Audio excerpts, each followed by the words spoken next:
যত নির্বাচনের দেরি হবে তত বাংলাদেশ পিছিয়ে যাবে। নির্বাচিত সরকারের চাইতে শক্তিশালী কোন সরকার হতে পারে না।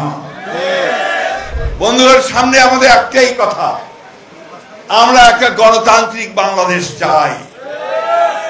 আমরা আমাদের তরুণ যাচ্ছে, যুবক যাচ্ছে, তাদের কর্মসংস্থান সৃষ্টি করতে চাই।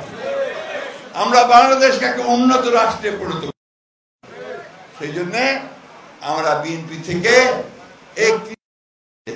তাই না? কি শুনছেন 31 দফার কথা?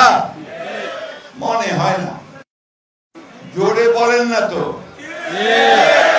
এই 31 দফা নিয়ে আমাদের নেতারা কিন্তু আপনাদের ঘরে ঘরে গেছে, প্রত্যেক ইউনিয়নে থানায় থানায় গেছে, তাই না?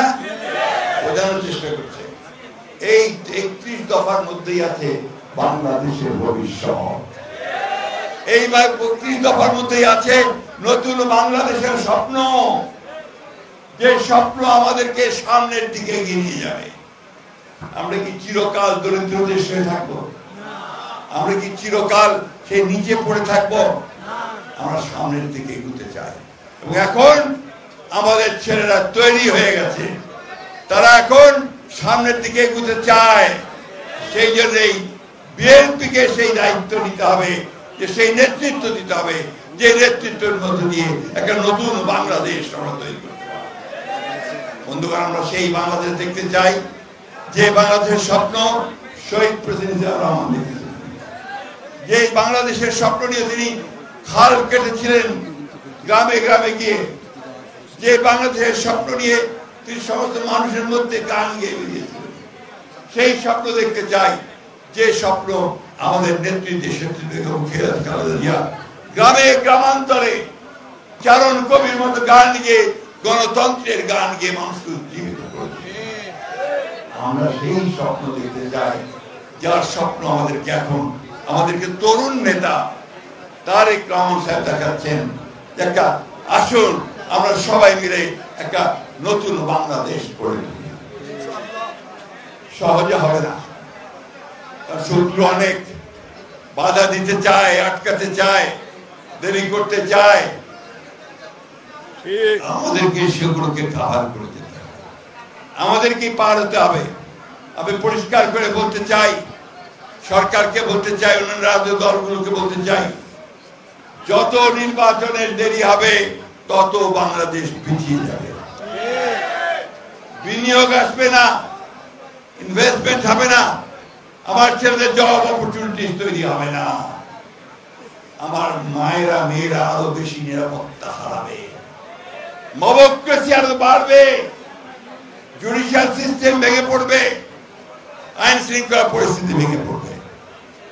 সেই জন্য দরকার একটা নির্বাচিত সরকার, যে সরকারের পেছনে মানুষ আছে, যে সরকারের পেছনে জনসমর্থন আছে। বন্ধুগণ, সবসময় মনে রাখবেন যে নির্বাচিত সরকারের চাইতে শক্তিশালী কোন সরকার হতে পারে না। আমি ধন্যবাদ জানাতে চাই আমাদের অন্তর্বর্তীকালীন সরকারের প্রধান উপদেষ্টা প্রফেসর ডক্টর ইউনূসকে, যে তিনি আমাদের নেতা জনাব তারেক রহমানের সঙ্গে লন্ডনে কথা বলে 26 ফেব্রুয়ারি মাসের মাঝামাঝি সময়ে নির্বাচনের একটা সময় ঠিক করেছেন, তাই না? আপনাদের দায়িত্ব কি? আপনাদের দায়িত্ব কি? খালি নিজেরা ঝগড়া করবেন? এখন ওই নির্বাচনের জন্য প্রস্তুতি নেন। সেই নির্বাচনের প্রস্তুতিটা কি? মানুষের মধ্যে ভালোবাসা তৈরি করেন। বিএনপি মানুষকে যেন মানুষ ভালোবাসে, বলে যে হ্যাঁ, বিএনপি ছাড়া আমাদের আর কোনো উপায় নাই। এই জিনিসটাকে আমাদেরকে তৈরি করতে হবে বন্ধুগণ। এবং সেই জন্য আপনারা কম ত্যাগ স্বীকার করেন না। আমি জানি এই সিলেটে অসংখ্য মানুষের মিথ্যা মামলা আছে, এখনো প্রত্যাহার হয়নি। আমি জানি এই সিলেটে অসংখ্য আমার ছেলেরা, আমার নেতারা, তারা মামলা খেয়েছে, তারা কারাগারে গেছে, জেলে গেছে, অনেকের সংসার নষ্ট হয়ে গেছে, ব্যবসা নষ্ট হয়ে গেছে। স্বপ্ন তো আমাদের একটা আছে, সেই স্বপ্ন হচ্ছে যে আমরা একটা নতুন বাংলাদেশ করব, যেখানে এই সংগ্রাম নাই। তাই বন্ধুগণ, আমি আজকে আপনাদের কাছে আবেদন জানাতে চাই যে আসুন, আমাদের বিরুদ্ধে যেন খারাপ কথা কেউ বলতে না পারে। আমাদের দিকে আঙ্গুলটাকে কেউ যেন না বলে যে আমরা খারাপ কাজ করছি, কারো জমি দখল করেছি, ব্যবসা দখল করেছি, চাঁদাবাজি করেছি, এই কথা যেন কেউ বলতে না পারে।